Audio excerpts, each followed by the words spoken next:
भाव का भूखा हूं मैं, भाव ही तो सार है। भगवान के लिए बोलते हैं कि भगवान किसके भूखे हैं? भाव का।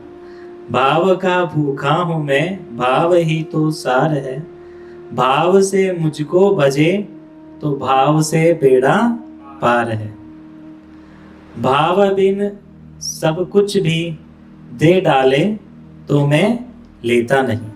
भाव बिना, भाव बिना कुछ देते हो तो मैं कुछ लेऊंगा नहीं।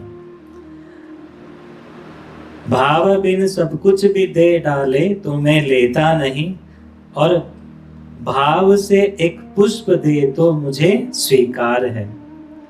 भाव बिन सुनी पुकारे मुझे तलक आती नहीं। भाव बिन सुनी पुकारे मुझ तलक आती नहीं। भाव भीना एक स्वर करता मुझे लाचार है। भाव भीना मतलब भाव से भीगा हुआ। भाव जिन जन में नहीं उनकी मुझे चिंता नहीं। भाव जिन जन में नहीं उनकी मुझे चिंता नहीं, क्योंकि उनकी चिंता करने के लिए भगवान ने यहाँ अपना परमात्मा फीचर, परमात्मा स्वरूप इस भौतिक जगत में डाल रखा है, जो व्यक्ति के कर्मों के अनुसार उन्हें निर्देश देता है और सृष्टि संचालित करते हैं। भाव बिना एक स्वर करता मुझे लाचार है। भाव जिन जन में नहीं उनकी मुझे चिंता नहीं। भाव वाले भक्त का भरपूर मुझ पर भार है। भाव वाले भक्त का भरपूर मुझ पर भाव है। बांध लेते जन मुझे दृढ़ भाव की जंजीर में। बांध लेते जन मुझे दृढ़ निश्चय भाव की जंजीर में, इसलिए इस धरा पे होता मेरा अवतार है। इसलिए इस धरा पर होता मेरा अवतार है। तो यहाँ भाव की बहुत बात की गई है। अब भाव को प्रैक्टिकल रूप में कैसे हम उतारें, जब भाव की बात आती है, भाव को प्रैक्टिकल रूप में कैसे उतारें। भगवान गीता में बताते हैं, पत्रम पुष्पम फलम तोयम यो में भक्त्या प्रयच्छति। आप मुझे एक पुष्प दो, एक फूल दो, वो भी मुझे स्वीकार है अगर वो प्रेम से हो। अब इसका तात्पर्य ये नहीं कि जिस व्यक्ति के पास क्षमता है, अब यहाँ पर क्षमता का खेल आ जाता है। भगवान ये नहीं देखते आपने मुझे कितना दिया, भगवान ये देखते हैं अपने भोग के लिए आपने कितना रखा। तो गरीब व्यक्ति कई बार बोलता है कि मैं कैसे भगवान की सेवा करूं, तो भगवान ये नहीं बोलते कि पहले आप इतने सक्षम बनो, अमीर हो जाओ, बंगला बना लो, नहीं, इतनी क्षमताएं, भौतिक चीजें हासिल कर लो, फिर मेरी सेवा करो। नहीं, कोई भी भौतिक बाधा भक्ति में बाधक नहीं होती। कोई भी भौतिक व्यवस्था भक्ति में बाधक नहीं होती। तो गरीब से गरीब आदमी भी भगवत सेवा में लग सकता है और भगवान उसे स्वीकार करते हैं। गीता में ये नहीं बोलते कि पहले तुम अमीर हो जाओ या फिर अंबानी बन जाओ तभी मैं स्वीकार करूंगा। नहीं, आप जैसे हो वैसे भगवान की सेवा में अपने आप को अर्पित करो। अगर आप अमीर हो तो उस हिसाब से मेरी सेवा करो। आप मिडिल क्लास में आते हो तो उस हिसाब से मेरी सेवा करो, क्योंकि कर्म और गुणों के आधार पर हर व्यक्ति को एक स्तर मिला है। अभी जैसे सृष्टि है, सृष्टि आपसे एक प्रश्न किया जाता है, क्या आपने जन्म लेने से पहले कोई फॉर्म भरा था जिसमें आपने अपने पेरेंट्स को चुना हो कि मुझे ऐसे ऐसे पेरेंट्स चाहिए? नहीं, वो तो जन्म लेने के बाद पता लगा, ओहो मेरे माता पिता ऐसे हैं, इतने समृद्ध है या फिर इतने गरीब है या फिर इतने भक्ति में है, जैसे भी है। नहीं, हमें बाद में पता लगा है। तो ये अधिकार हमारे पास में नहीं है। तो ये कर्मों के आधार पर व्यक्ति को संपदा मिलती है। जन्म ऐश्वर्य श्रुति शिविर, कुंती महारानी जब प्रार्थना करती है तो उसमें एक लाइन ये भी होती है कि जो जन्म ऐश्वर्य श्रुति और ज्ञान से भरा हुआ व्यक्ति है ना, वो कभी भी भावपूर्ण आराधना नहीं कर सकता। जैसे जिसे भूख लगी हो नहीं, लिटरली भूख लगी है तो उसके सामने सूखी रोटी भी रख दो, वो खा लेगा। परंतु भूख नहीं है तो इतना भाव नहीं आएगा खाने का।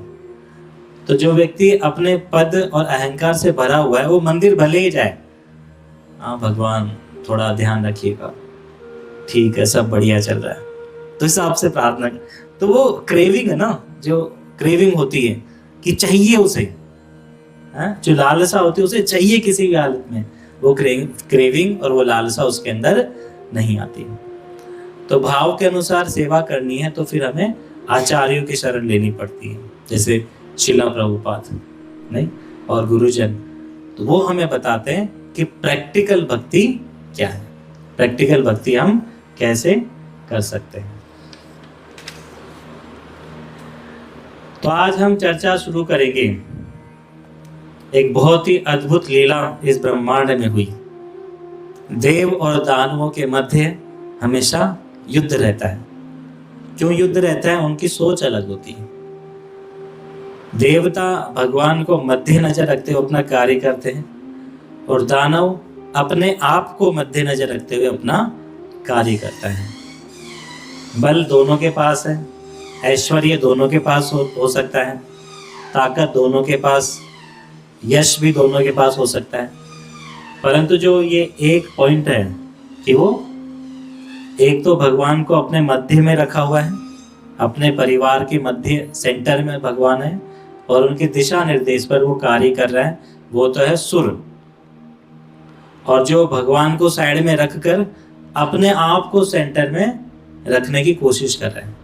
तो पहले आप देखते होंगे कितने बड़े बड़े परिवार साथ में रहते थे, तो आप देखेंगे कि उनके घरों में भगवान को मध्य नजर रहते हुए सेवा की जाती थी कि हाँ भाई ये करता धरता है, ये मालिक है, हम सब तो इनके सेवक हैं। पर धीरे धीरे जब वैदिक सभ्यता विलुप्त होती गई, पाश्चात्य संस्कृति आती रही, तो भगवान को बीच में से हटा दिया। अब कोई तो सेंटर में रहना है, फिर हर व्यक्ति सेंटर में रहना चाहता है। अब जैसे हर व्यक्ति सेंटर में रहेगा तो लड़ाइयाँ होगी, और फिर लड़ाइयाँ होगी तो न्यूक्लियर फैमिलीज बन जाएगी, परिवार बन जाएगी।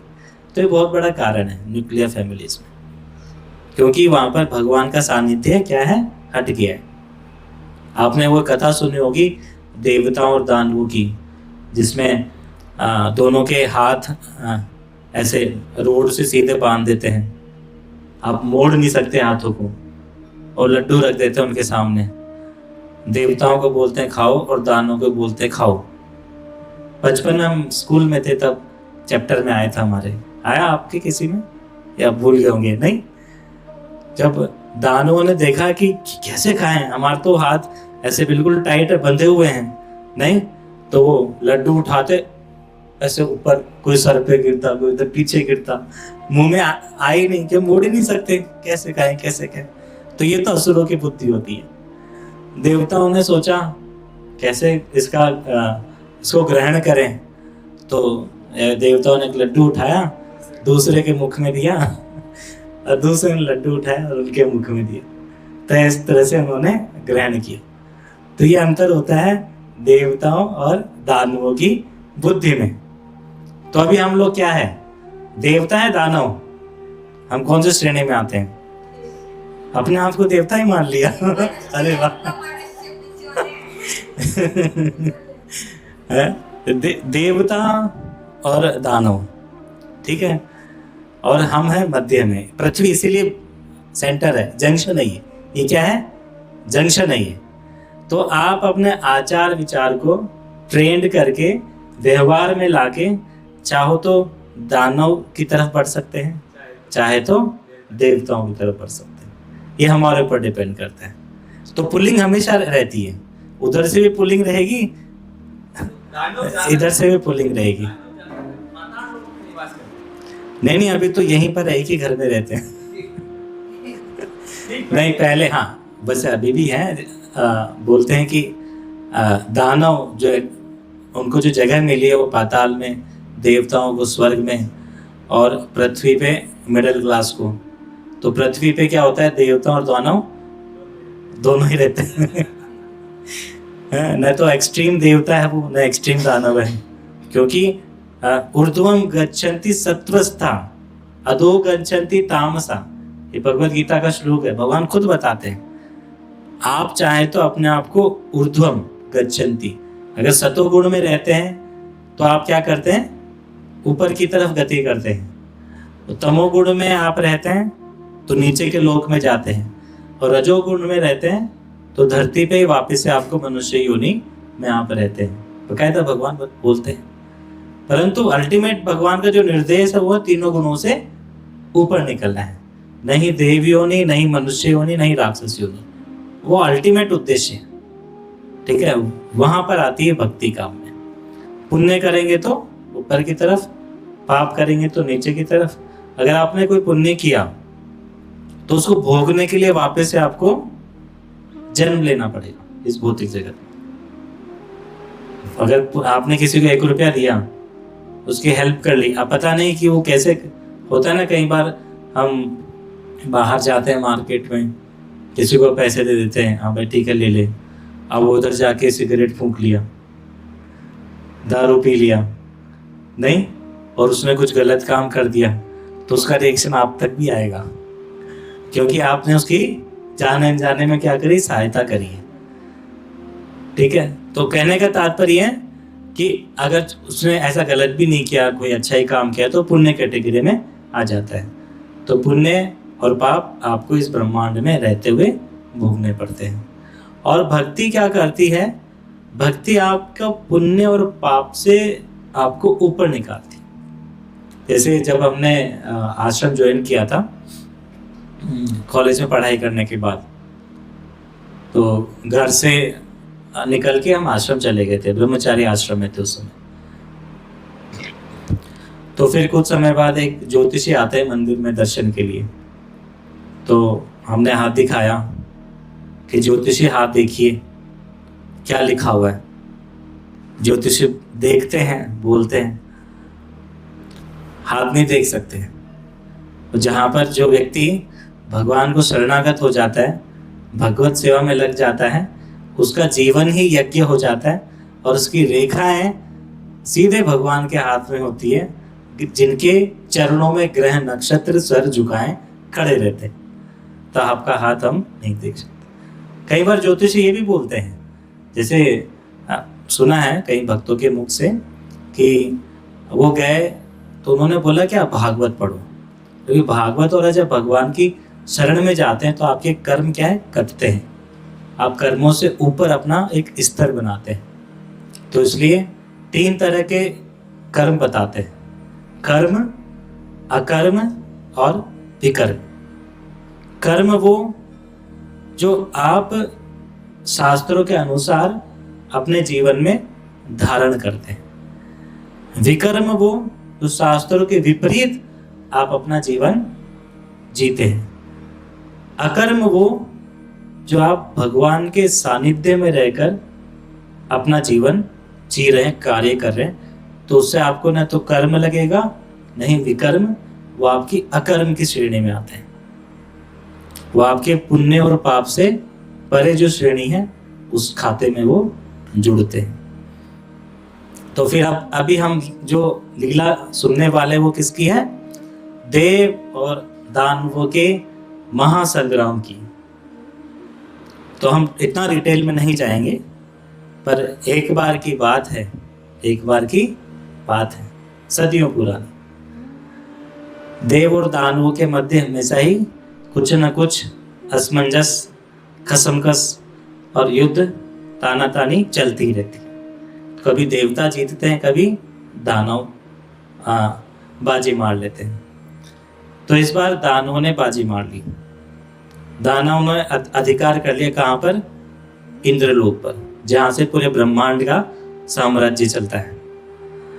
अब जैसे ही दानव इतने उच्च पद पर आता है तो सबका जीना मुश्किल हो जाता है। फिर क्या किया जाए, फिर सभी देवतागण गए ब्रह्मा जी के पास। ब्रह्मा जी गए श्वेतद्वीप में भगवान विष्णु के पास। कौन से विष्णु, क्षीरोदक्षाई विष्णु। फिर उन्होंने सुझाव दिया समुद्र मंथन का। जैसे दही मथते हैं ना, दही को चर्न करते हैं मथनी से, तो बोले कि आप समुद्र को मथो, समुद्र को चर्न करो। अथाह समुद्र कितना विशाल, इसको चर्न करने के लिए वो क्या बोलते हैं उसे, जिसको हम घुमाते हैं, घोटनी, और भी कुछ बोलते हैं, रई। रई, तो इतनी बड़ी घोटनी या रई कहाँ से आएगी जो समुद्र को चर्न करे, कहाँ से मिलेगी? तो फिर चर्चाएं चलती हैं, फिर बात आती मंदराचल पर्वत, एक पर्वत को घोटनी बनाया जाए, उसको राई की जैसे यूज किया जाए। चलो पर्वत तो आ गया, भाई इतनी मजबूत रस्सी कहाँ से आएगी? फिर बात आती है वासुकी नाग, वासुकी जो कि नाग स्वरूप में, आप उनको लेके आओ, उनमें बहुत शक्ति है, वो इस कार्य को कर सकते हैं। ठीक है, पर्वत लाया जाता है, उसके पीछे भी बहुत बड़ी लीला है, कैसे पर्वत वहां पर समुद्र तक उनको लेकर आते हैं। तो पर्वत लेकर आया जाता है, जैसे पर्वत को समुद्र के मध्य रखा जाता है तो पर्वत डूबने लगता है।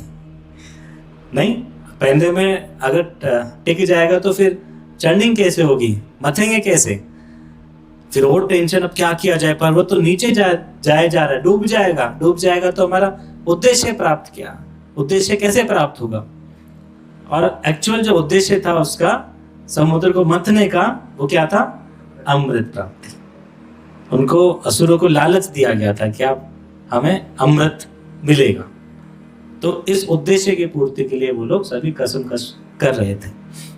फिर वापस से भगवान की याद आई, प्रभु कुछ करिए। फिर उस समय भगवान ने एक अवतार लिया, बोले कश्यप अवतार की जय।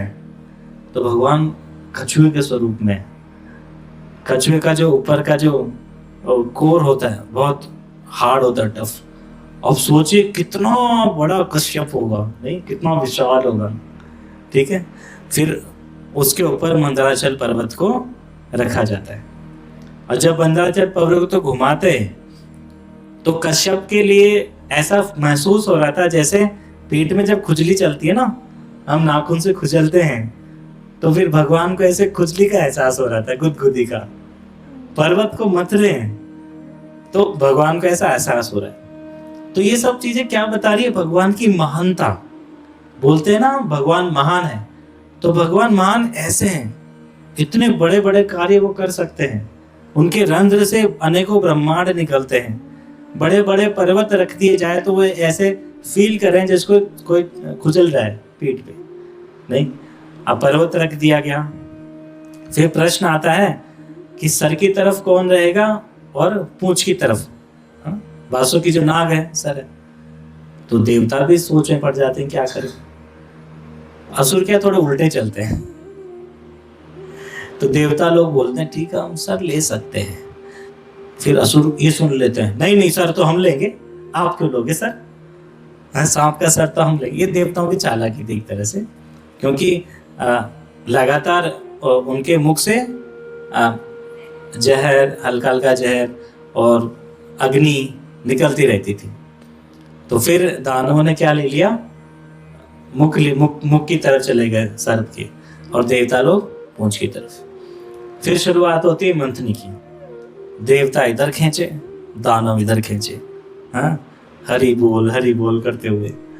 और जैसे खींचना शुरू हुआ, अब ये इतना बड़ा विशाल पर्वत है, अब ये थोड़ा टेढ़ा होने लगा, क्योंकि ऊपर तो कोई सपोर्ट ही नहीं है। नहीं, ऊपर भी कोई सपोर्ट चाहिए ना जो उसको होल्ड कर सके, पकड़ सके। फिर बाद में प्रभु की याद आई, फिर भगवान ने एक और अवतार लिया। तो एक तो अवतार कश्यप अवतार हुआ, तो दूसरा एक और अवतार लिया, जो ऊपर जाके भगवान ने उस पर्वत को, मंदराचल पर्वत को क्या किया, होल्ड किया। तो तब जाके वो पूरी जो मंथनी थी वो क्या हुई, स्ट्रेट हुई, सीधी खड़ी रही। फिर वापिस से मंथना चालू हुआ। मत्ते गए, कुछ आ ही नहीं रहा, क्या आएगा, सब परेशान, सब थक गए। फिर जो पहली चीज निकलकर बाहर आती है वो होती है, क्या होता है वो, पहले जहर आता है माता जी, अमृत पहले नहीं आता, अमृत लास्ट में ही मिलता है पूरी मेहनत करने के बाद। तो सबसे पहले क्या आता है? जहर, हलाहल, विषैला। उसकी गंध से ही हाहाकार मच जाता है। अब समझ में नहीं आता क्या करें क्या नहीं करें। फिर किसी ने बताया कि भगवान शिव इसका उपाय कर सकते हैं। तो शिव जी ने वो जल ग्रहण किया और कहाँ पर धारण किया? नीलकंठ महादेव की जय। परंतु ग्रहण करते समय कुछ बूंदे, बहुत बूंद की भी बूंद, ड्रॉप्स का भी कुछ अंश जमीन पे गिर जाता है। अब उसकी वजह से जो आज हम जहरीले जीव देखते हैं ना, सांप बिच्छू वगैरह, तो इनमें जहर वहीं से आया। अगर वो नहीं गिरता ना तो आज जहर होता ही नहीं धरती पर, कोई जहर नहीं होता। पर उसकी वजह से धरती पर ये जहर प्रकट हो गया। फिर भगवान ने जहर पी लिया, फिर मंथना शुरू किया। मरते मरते जो सेकंड जो उत्पत्ति होती है वो होती है कामधेनु गाय की। बोले कामधेनु माता की जय। अब कामधेनु मैया बेसिकली इनका जो स्वरूप है, शाश्वत स्वरूप है, वो वैकुंठ में होता है, गोलोक वृंदावन में। वहाँ बोलते हैं कि जो गैया होती है, सभी गैया वहाँ पर कामधेनु है, जो आपकी इच्छाएं पूर्ति कर देती है। हम बोलते हैं ना कि जो भौतिक जगत है वो आध्यात्मिक जगत की क्या है? छाया है। ये क्या है? छाया। जैसे नदी किनारे एक पेड़ है, पेड़ की छाया कहाँ पड़ रही है? नीचे। मान लीजिए आम का पेड़ है, तो आपको जो पानी है उधर, तो उसमें भी आम नजर आएंगे, तो आप उस आम को पाने के लिए पानी में कूद जाते हैं।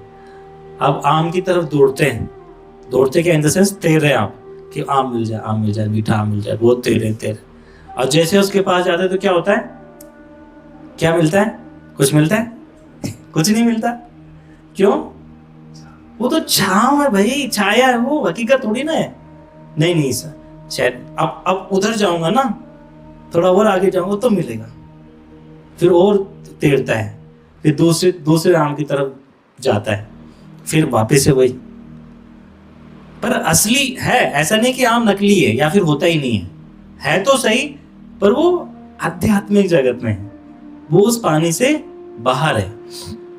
तो हम सब की स्थिति ऐसी होती है, बेटा बस केवल 10वीं पास कर ले, 10वीं बोर्ड निकाल ले, हैं, फिर लाइफ सेट हो जाएगी, फिर तो आनंद ही आनंद है। 10वीं पास कर लिए, फिर 12वीं कॉलेज में, पिताजी अभी तक आनंद नहीं मिला। अरे बस कॉलेज में अच्छी मेहनत कर ले, फिर अच्छा प्लेसमेंट हो जाएगा, फिर आनंद ही आनंद है। फिर और आगे बढ़ते हैं, प्लेसमेंट हो गया, शादी भी हो गई, बच्चे भी हो गए।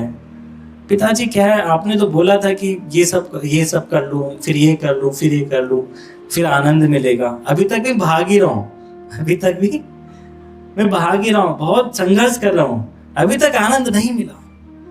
तो पिताजी 2 थप्पड़ लगाते हैं उसके, नालायक, ऐसे ही मैं जिया हूं वैसे ही तू जिया।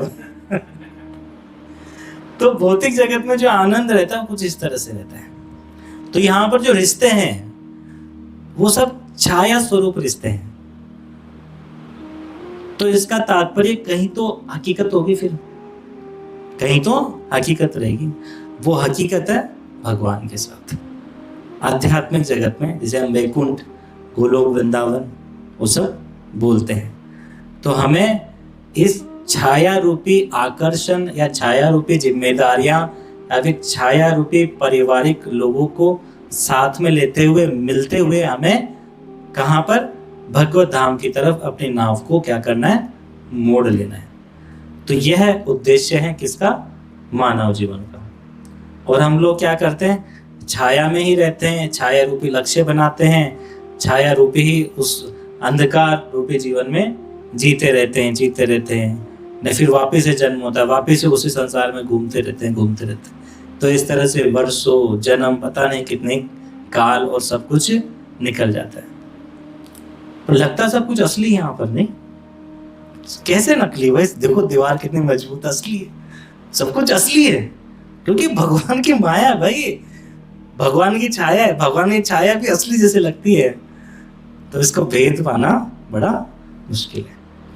तो कामधेनु गाय बोलते हैं कि आध्यात्मिक जगत में क्या है, चलो माना कि अच्छा है, वहां क्या है, वहां संक्षेप में बताते हैं। वैसे तो हम उस चीज को सोच भी नहीं सकते, क्या नहीं कर सकते, सोच भी नहीं सकते। अब सोचिए, अभी आपके हृदय में जो रहता है ना धमनियां, कोशिकाएं, अंदर कौन सा मतलब इलेक्ट्रॉन, प्रोटॉन, कौन सा न्यूट्रॉन, या फिर कहाँ क्या हो रहा है, कुछ पता चल रहा है आपको? अंदर कुछ नहीं पता। हमें तो हमारा शरीर का ही नहीं पता अंदर क्या चल रहा है, दूसरे का शरीर का तो क्या ही पता होगा, फिर तो इस प्रकृति का क्या ही पता है। फिर समुद्र जो 70% है उसकी गहराइयों में क्या है, वही क्या है, न ब्रह्मांड का पता है। और हम लोग बातें करते हैं आध्यात्मिक जगत की, तो क्या ही पता होगा, वो तो समय से भी परे बताते हैं। तो उस बताते हैं कि यहाँ पर हर चीज मुरझा जाती है। फूल रहेगा तो कुछ समय बाद क्या हो जाएगा, मुरझा जाएगा, सड़ जाएगा। पर वहां पर हर चीज चिंतामणि से बनी है। बोलते हैं कि वहां पर हर एक कदम एक कीर्तन, डांस की तरह है। आप जैसे नृत्य करो, हर एक वाक्य एक संगीत की तरह है। और आप भगवान के प्रेम में हर चीज वहां पर करते हैं। गैया दूध दे रही है अनलिमिटेड, जितना चाहिए उतना दूध ले। कल्प वृक्ष है, जो भी आपको कल्प वृक्ष से चाहिए, कचौड़ी चाहिए तो कचौड़ी वहां मिल जाएगी। पर वहां पर भाव ये रहेगा एक्सटेसी वाला, एक भक्ति वाला, भाव वाला। अब वो क्या है, जब हम उस स्तर पर पहुंचेंगे तभी उसे महसूस कर पाएंगे। तो वहां पर हजारों करोड़ों कामधेनु गाय विचरण करती रहती है। ऐसी गायों को कृष्णा चराते हैं ऐसी गायों को कृष्णा चराते हैं। तो वो दृश्य दिखाने के लिए भगवान इस भौतिक जगत में भो वृंदावन में यहाँ पर अवतरित होते हैं। फिर आता है उच्छिस्वर घोड़ा, हॉर्स। चौथे नंबर पे ऐरावत। ऐरावत जाते हैं किसके पास, इंद्र के पास। कौस्तुभमणि भगवान के पास। कल्प वृक्ष, फिर रंभा नाम की एक अप्सरा का अवतरण होता है। फिर आती है लक्ष्मी जी। जैसे ही लक्ष्मी जी आती है तो सब देवता द्वाना मुंह खोल के कर देखते रहते हैं, कौन है देवी, इतनी सुंदर है।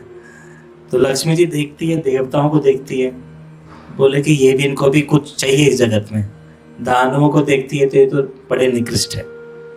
फिर वो भगवान विष्णु की तरफ देखती है, बोलते हैं ये है मेरे पति बनने योग्य। तो फिर वो भगवान विष्णु का वर्ण करती है। वारुणी एक मदिरा, एक मद का पेय रहता है, मदिरा, तो उसका अवतरण होता है। तो उसके पीछे कौन भागेगा सबसे पहले? हाँ जी, जो आसुरिक प्रवृत्ति के वो लोग भागे। देखो यहाँ पर कितनी मदिराएं की दुकान है, हमेशा भीड़ रहती है। रात के 10 बजे बंद करने का आदेश है, परंतु साइड में एक खोपचा रहता है, एक खुला नहीं, एक विंडो रहती है, वहां से लोग, पुलिस वालों को पता है कि हाँ भाई साइड जॉब चल रहा है। तो आप सोचिए कितना आसुरिक प्रवृत्ति इस कलयुग के अंदर है। हाँ, हर कोई उस वारुणी का एक एक्सपेंशन मान लो उसे, जो दानवों की तो दारू, उसी का एक छोटा सा एक्सपेंशन है यहाँ पर। तो लोग बोतल लेके घूमते रहते हैं। फिर वारुणी के बाद चंद्रमा जी का उदय होता है, जो शिव जी अपने जटाओं में धारण करते हैं। फिर पारिजाता वृक्ष, फिर पंचजन्य, और पंचजन्य के बाद आते हैं कौन? धन्वंतरी। और हाथ में क्या लिए हुए हैं? अमृत कलश। हाँ, अमृत कलश को देखकर सब देवता और दानव छोड़ देते हैं, भाई क्या है क्या नहीं है, और उस अमृत कलश के पीछे दौड़ते हैं। अब धन्वंतरी टेंशन में, अब क्या करूं क्या नहीं करूं। धन्वंतरी भागते हैं, धन्वंतरी आगे आगे, सभी देवता दानव पीछे पीछे। अब वो भी कितने भागे, फिर अंततः हाथ लग जाता है। फिर देवता दानव में छीना झपटी होती है, और अंततः दानव उसे ले जाते हैं, अपने हाथ में पकड़ लेते हैं। और जब छीना झपटी होती है तो कुछ बूंदें इस धरती पर गिरती है, और वहां पर क्या होता है, बोलिए महाकुंभ की जय। तो महाकुंभ का आयोजन वहां पर किया जाता है जहां जहां वो अमृत की बूंदे गिरी। फिर आप सब टेंशन में कि दानव लोग अगर अमृत पी लिए, वो लंबे जीने लग गए, तो क्या ही होगा, कितना हाहाकार मचेगा, लोगों का जीना मुश्किल हो जाएगा। तो फिर वापस से किसकी याद आती है, भगवान की। फिर भगवान आश्वासन देते हैं। फिर भगवान ने एक बहुत ही सुंदर रूप धारण किया है। श्री मोहिनी अवतार की जय। ये सब आसुरिक प्रवृत्तियां जिसमें ज्यादा प्रबल होती है, तो मदिरा और वेश्यागमन, मांसाहार, जुआ, तो इसके प्रति आसुरिक प्रवृत्ति का व्यक्ति स्वतः ही आकर्षित रहता है। तो जब मोहिनी अवतार को देखे तो देवता भी आकर्षित हुए, दानव भी आकर्षित हुए। अब देवता समझ ही नहीं पाए कि भगवान स्वयं है। देवता भी सोच रहे हैं कि मोहिनी बड़ी सुंदर है। फिर मोहिनी जी फिर भगवान के पढ़ता है, अरे नालायक हो, मेरे को ही तो आपने याद किया था इस अमृत को बचाने के लिए, तुम भी क्यों धोखा खा गए। क्योंकि भगवान जो भी करते हैं बड़ा परफेक्ट करते हैं। भौतिक जगत बनाए बड़ा परफेक्टली बनाया, मानव जीवन बनाया बड़ा परफेक्ट बनाया। नहीं, कितने सारे इसमें गणनाएं, संयंत्र है। आज तक मेडिकल साइंस इस शरीर का पार नहीं कर पाया कि शरीर में क्या क्या घटनाएं चल रही, क्या क्या हो रहा है। कितना भी एक्सपर्ट से एक्सपर्ट डॉक्टर हैं, हाथ खड़े कर देता अंततः कि नहीं, हमें तो समझ में नहीं आ रहा है क्या ही चल रहा है यहाँ पर शरीर। तो भगवान का जो अवतार था वो भी परफेक्ट था। अब देवताओं को समझ में आ जाता है। अब असुर लोग अब अमृत को छोड़कर अब मोहिनी जी को देखने लगे, अरे कितनी सुंदर स्त्री है, अगर मुझे मिल जाए तो मैं इनसे विवाह कर लूं। नहीं, तो फिर अब सब लोग अमृत के साथ साथ मोहिनी जी के पीछे पड़ जाते हैं। फिर मोहिनी देवी उनके पास आती, बोलती, आप लोग लड़ झगड़ क्यों रहे हैं, क्या कारण है। फिर देवता और दानव अपना अपना मत बताते हैं ऐसे ऐसे, इतनी सी बात। तो आप दोनों एक तरह से भाई हैं, तो ऐसा करती हूँ, मैं आप दोनों को ये पान करा दूंगी। आप ये अमृत कलश मुझे दें, मैं देवताओं को भी दूंगी और दानवों को भी दूंगी, आप लोगों को भी। अब असुर लोग मान जाते हैं, ठीक है, बैठते हैं, एक लाइन में देवता बैठते हैं, एक लाइन में दानव बैठते हैं। अब मोहिनी जी पिलाना शुरू करती हैं।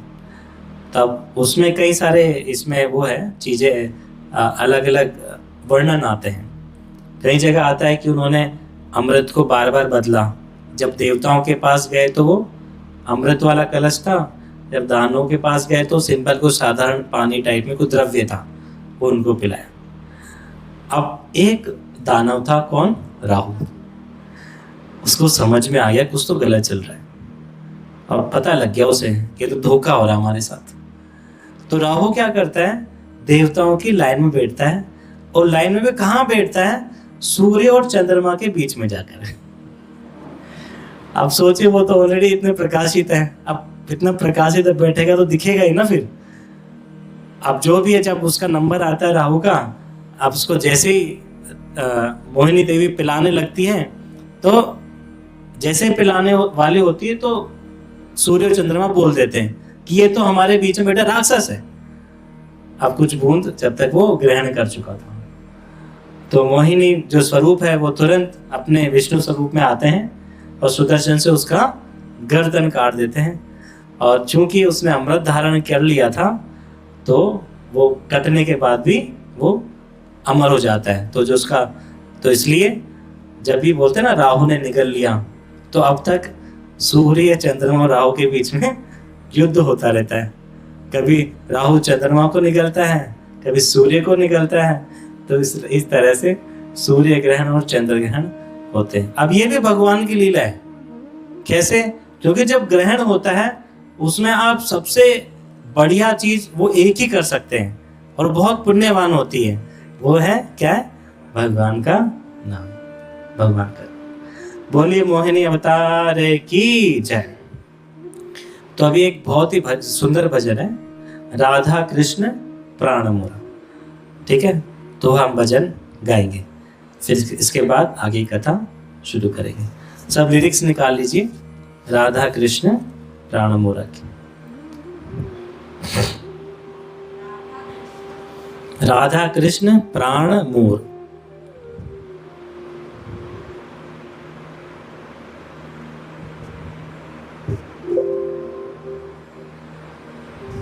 बोला इसको खुद को समझ में आ गया, पहला तो आ गया। हाँ आपने बोला राधा कृष्ण प्राण मोरा, हाँ, इसको सुनाई दे दिया।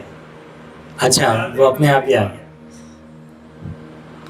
देखो कलयुग में बहुत चीजों का आविष्कार हुआ है, तो इस आविष्कार के माध्यम से आप चाहे तो भक्ति में आगे बढ़ सकते हैं और चाहे तो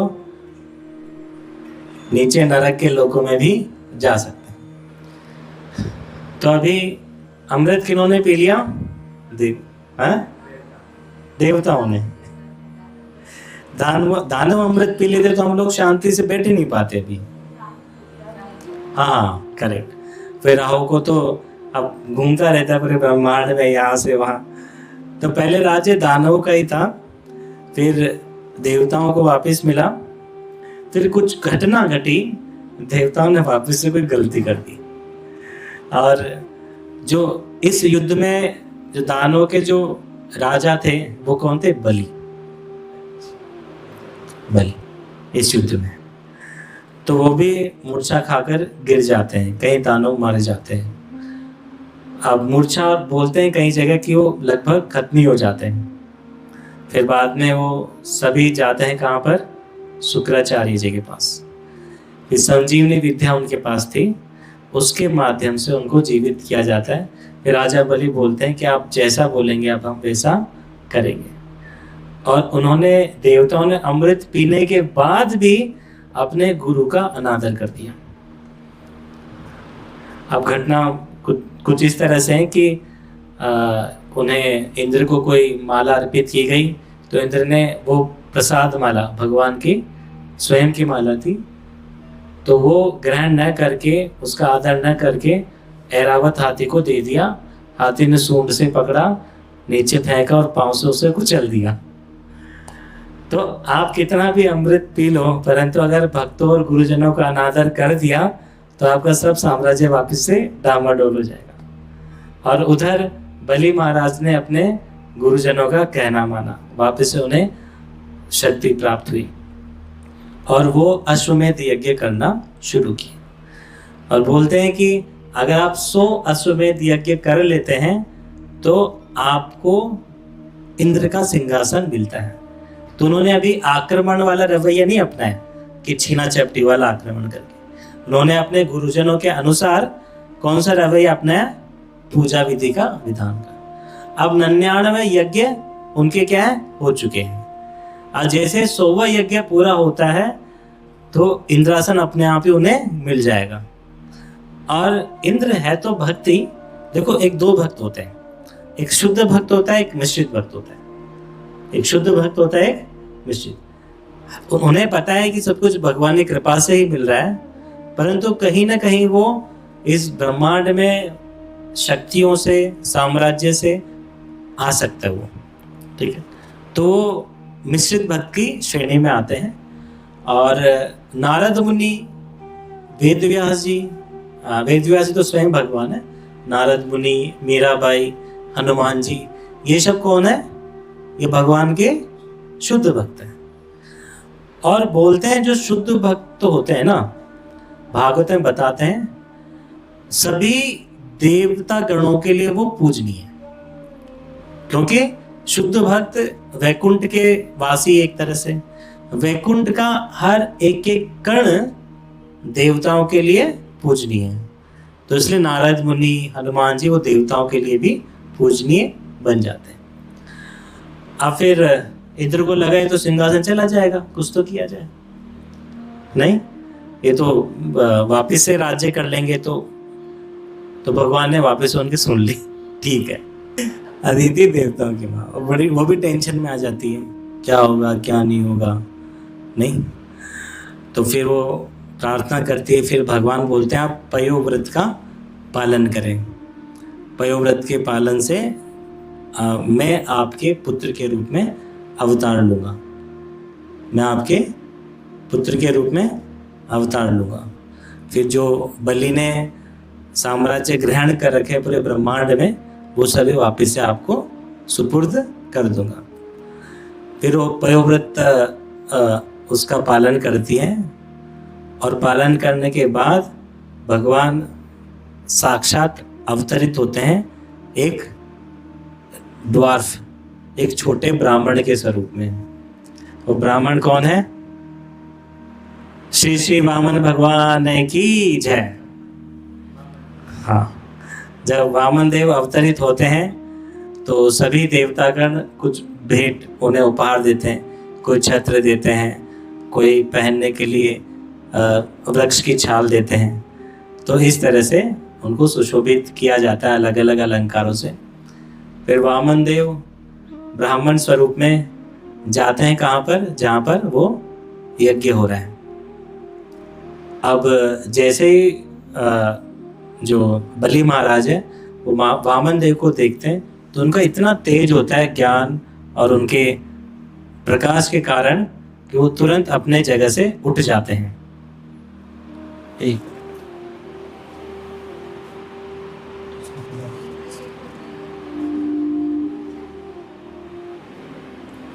हरे कृष्णा कृष्णा कृष्णा हरे हरे, हरे राम राम राम हरे हरे। तो उठ जाते हैं, उन्हें प्रणाम करते हैं और पूछते हैं कि महाराज आपको क्या चाहिए, आप कैसे यहाँ पर पधारे। भागवत में बहुत सुंदर इसका वर्णन किया हुआ है। पढ़ेंगे ना भागवत में बहुत डिटेल में। अगर आप आज से 1 घंटा भागवतम पढ़ना शुरू करते हैं तो 2.5 से 3 साल में आपकी भागवतम पूरी होगी। इतना वर्णन दे रखा है विस्तार से पूरे भागवतम, हर एक श्लोक का। तो बलि महाराज पूछते हैं वामन देव से, महाराज हे ब्राह्मण देव आपको क्या चाहिए, मैं आपकी कैसे सेवा कर सकता हूँ। तो श्री वामन देव बोलते हैं कि मुझे कुछ नहीं, केवल 3 पग भूमि आप दे दो। कितनी दे दो? 3 पग। अब छोटा सा तो उनका कद था। तो बलि महाराज बोले 3 पग अब फिर क्या ही होगा, आप कुछ मांगिए ना, कोई गांव मांग लीजिए, कोई राज्य मांग लीजिए, धन संपदा मांग लीजिए, जो भी मांगे वो मैं दे दूंगा। 3 पग से तो क्या ही गुजारा होगा। फिर वो बोलते हैं कि नहीं मैं ब्राह्मण हूँ और ब्राह्मण को लालच नहीं करना चाहिए, मैं ज्यादा लालच नहीं करूंगा, मुझे तो आप 3 पग ही दे दो। अब उधर जो शुक्राचार्य हैं उनके गुरु,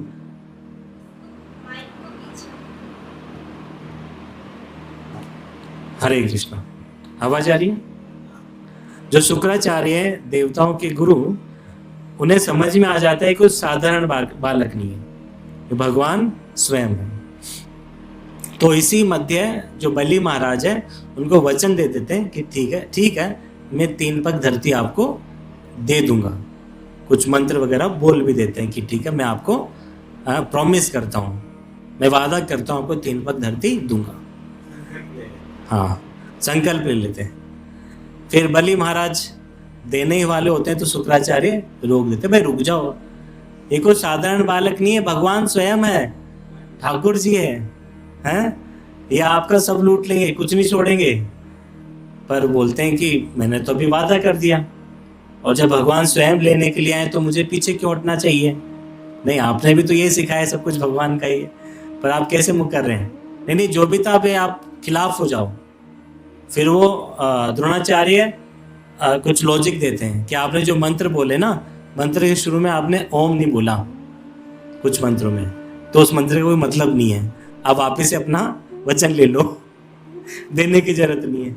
वो नहीं मैंने तो वचन दे दिया। फिर बाद में जल लेने लगते हैं। बताते हैं कि फिर शुक्राचार्य एक छोटे स्वरूप में जाकर उस कमंडल के जो जहाँ से जल निकलता है वहाँ जाके बैठ जाते हैं, पानी को रोक लेते हैं कि पानी निकले ही ना इस कमंडल से।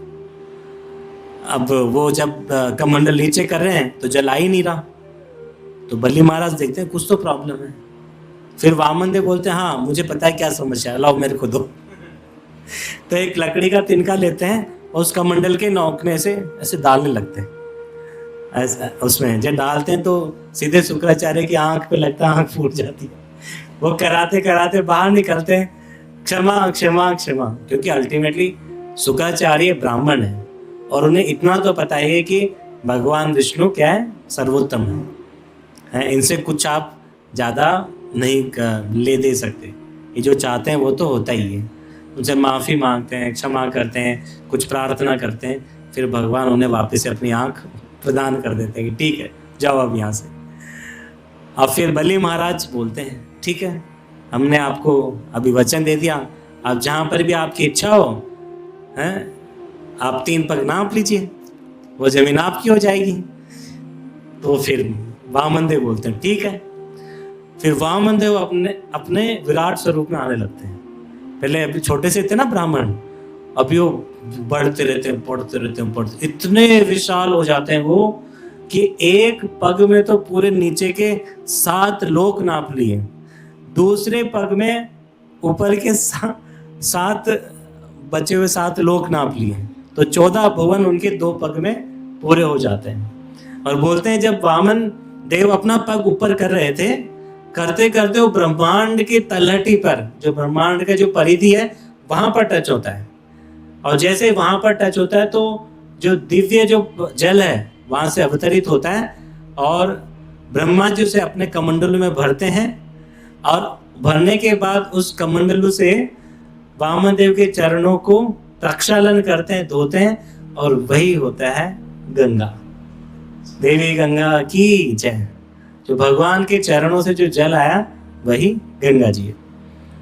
तो इस तरह से गंगा जी का अवतरण इस ब्रह्मांड के अंदर होता है, अभी धरती पर नहीं है। धरती पर तो फिर राजा सागर, फिर दिलीप, नहीं भागीरथी, तपस्या करने के बाद फिर एक अलग लीला है। इस तरह से धरती पर गंगा जी का अवतरण होता है। तो 2 पग में नाप लिए, अब क्या, अब तीसरा पग कहाँ रखें। बलि महाराज भगवान के इस ऐश्वर्य और विराट स्वरूप को देखकर करबद्ध करते हैं प्रभु। तीसरा पग, प्रभु अभी तक मैंने अपने देह का त्याग या देह का दान नहीं किया है, आप तीसरा पग मेरे मस्तक पे, मेरे सर पे आप रख लीजिए। फिर भगवान जैसे ही तीसरा पग उनके मस्तक पे रखते हैं तो उन्हें तुरंत सूतल लोक, नीचे के जो लोक है दूसरे तीसरे नंबर का सूतल लोक, वहां पर विराजमान कर देते हैं। बोलते हैं कि अभी आप यहीं पर रहिए। और सूतल लोक का जो ऐश्वर्य है वो बताते हैं कि इंद्र लोक से भी बहुत ज्यादा है। तो भगवान उनकी इस अवस्था को देखकर कि उन्होंने अपना सब कुछ दान कर दिया, दे दिया, बहुत प्रसन्न होते हैं।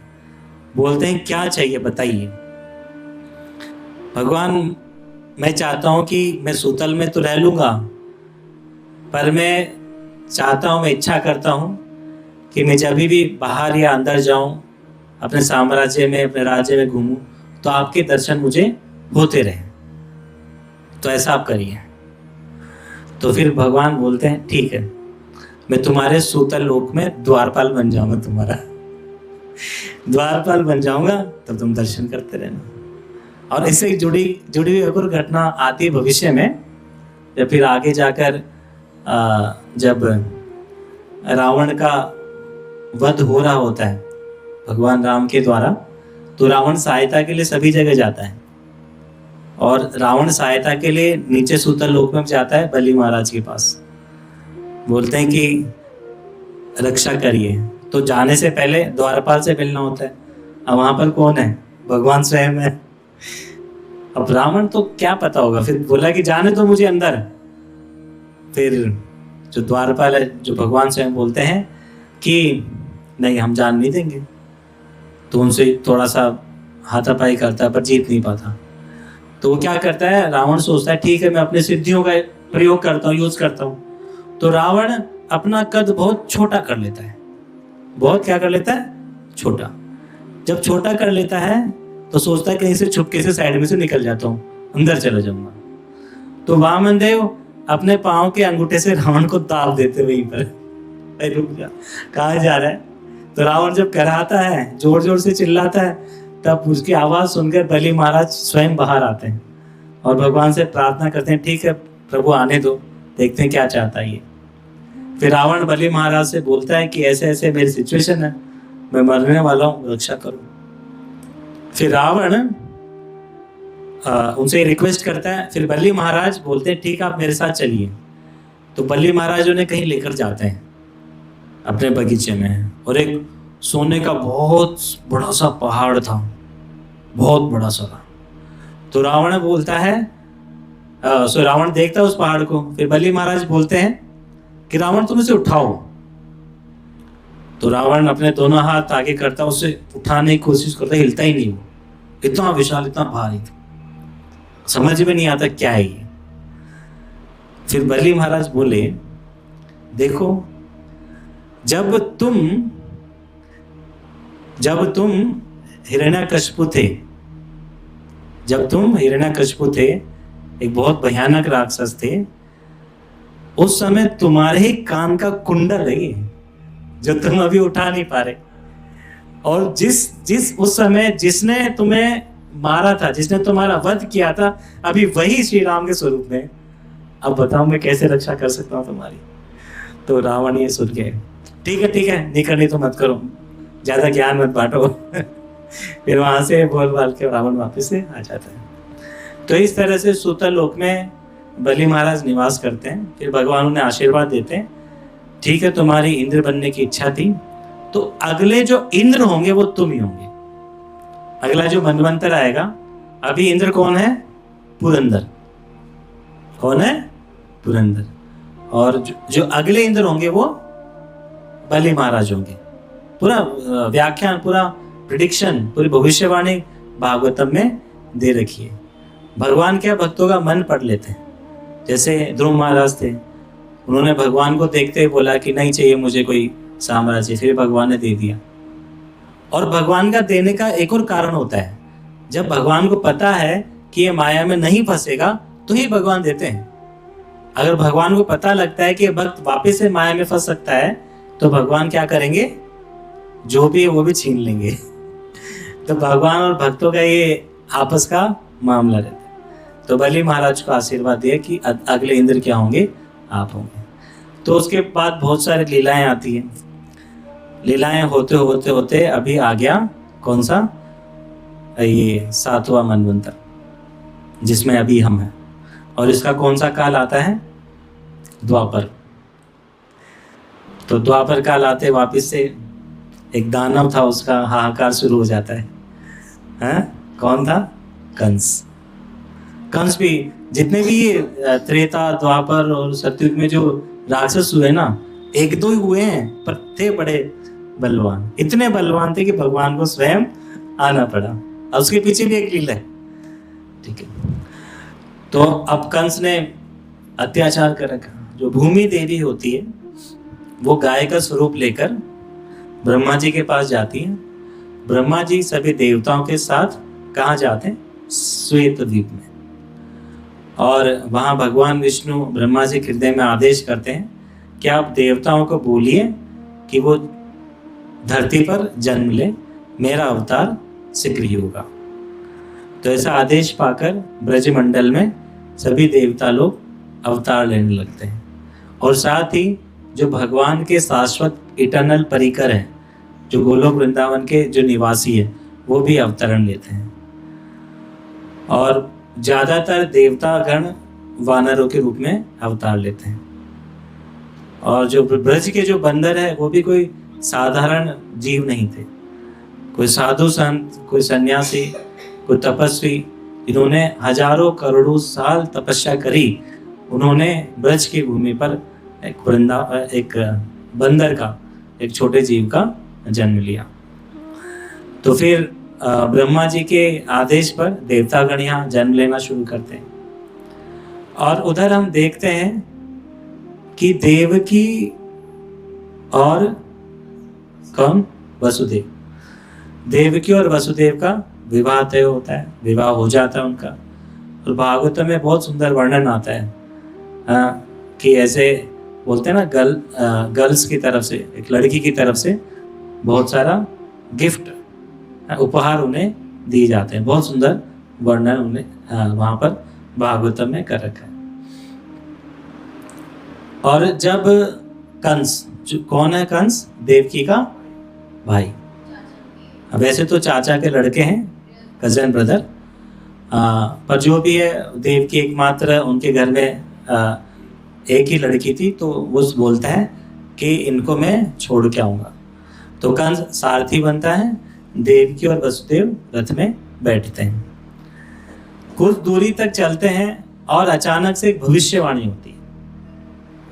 और भविष्यवाणी क्या होती है? हे कंस, पंखी को थोड़ा धीरे कर दो। हे कंस, नहीं सृष्टि।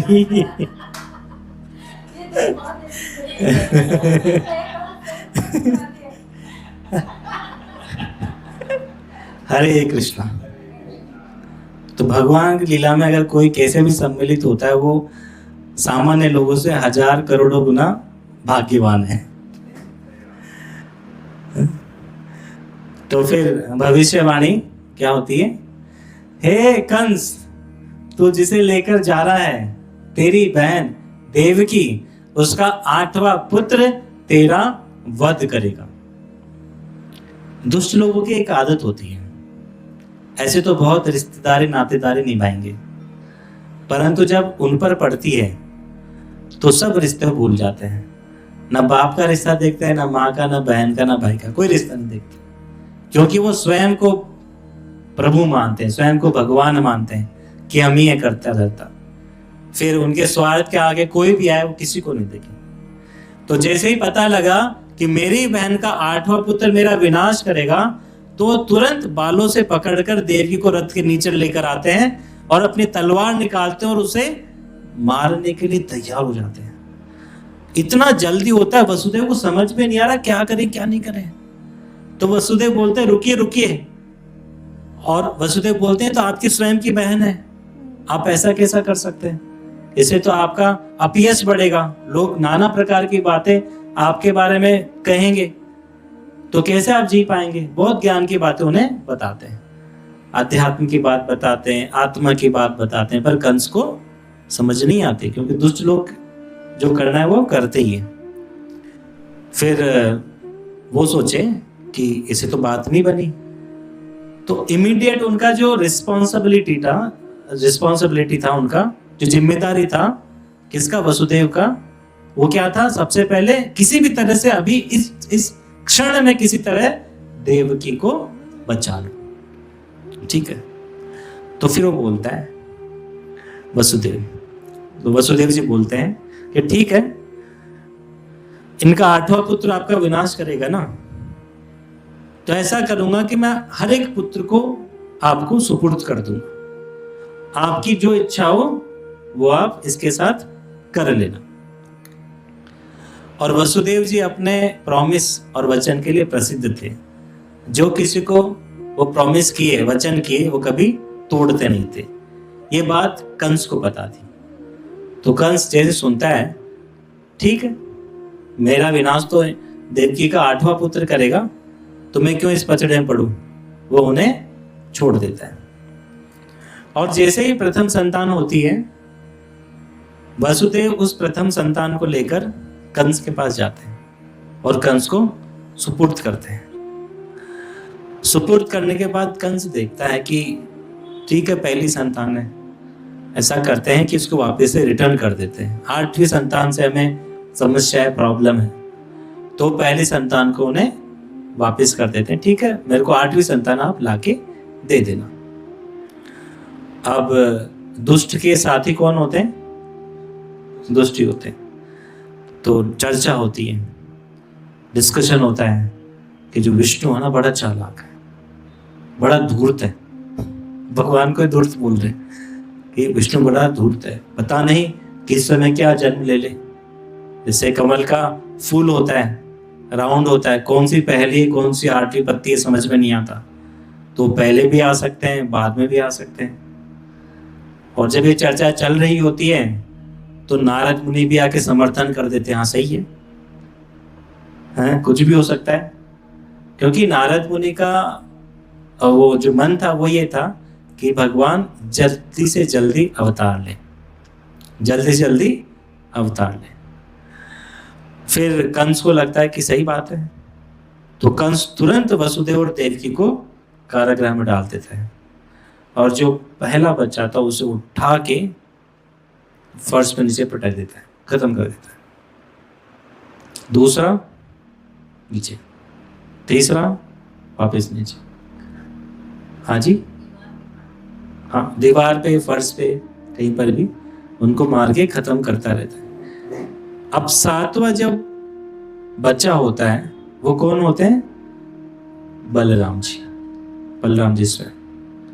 तो योग माया के माध्यम से बलराम जी को देवकी के गर्भ से उठाकर रोहिणी माता के गर्भ में शिफ्ट कर दिया जाता है। तो ऐसा प्रतीत होता है कि देवकी का गर्भ क्या हुआ?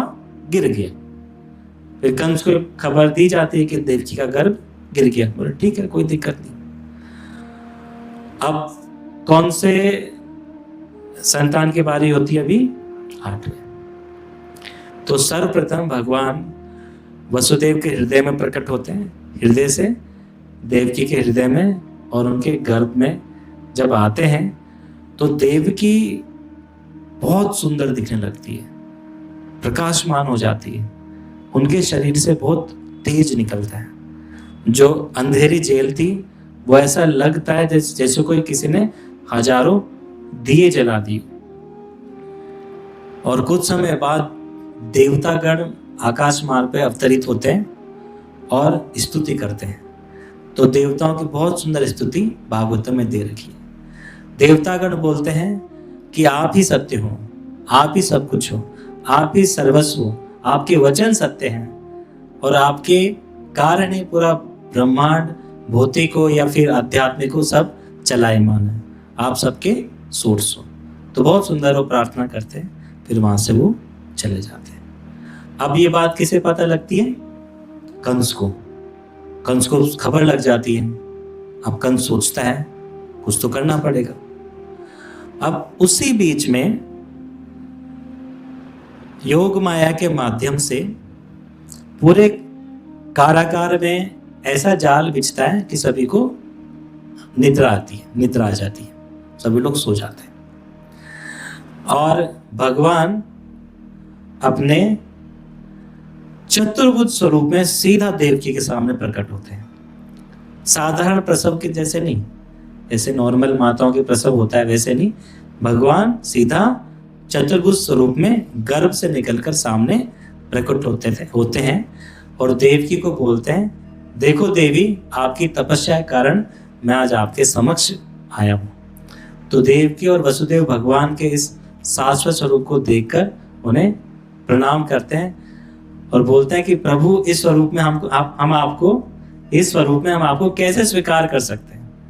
आप तो शंख चक्र गदा पद्म लिए हुए हैं, अगर हो सके तो आप एक साधारण शिशु के स्वरूप में आइए। तो भगवान उनकी प्रार्थना सुनकर एक साधारण शिशु के रूप में आते हैं और उसी समय वसुदेव के मन में आता है कि मैं हजारों गायें दान करूं। और भगवान उन्हें आदेश देते हैं कि आप मुझे क्या करिए, यहाँ से उठाइए और यहाँ से मुझे आप कहाँ लेकर जाइए? नंद भवन लेकर जाइए। वहाँ यशोदा जी को एक बच्ची और एक लड़की पैदा हुई है, उसको यहाँ पर लेकर आइए और मुझे वहाँ पर आप भेजिए। और इस तरह से भगवान का जन्म कहाँ पर होता है? कारागार।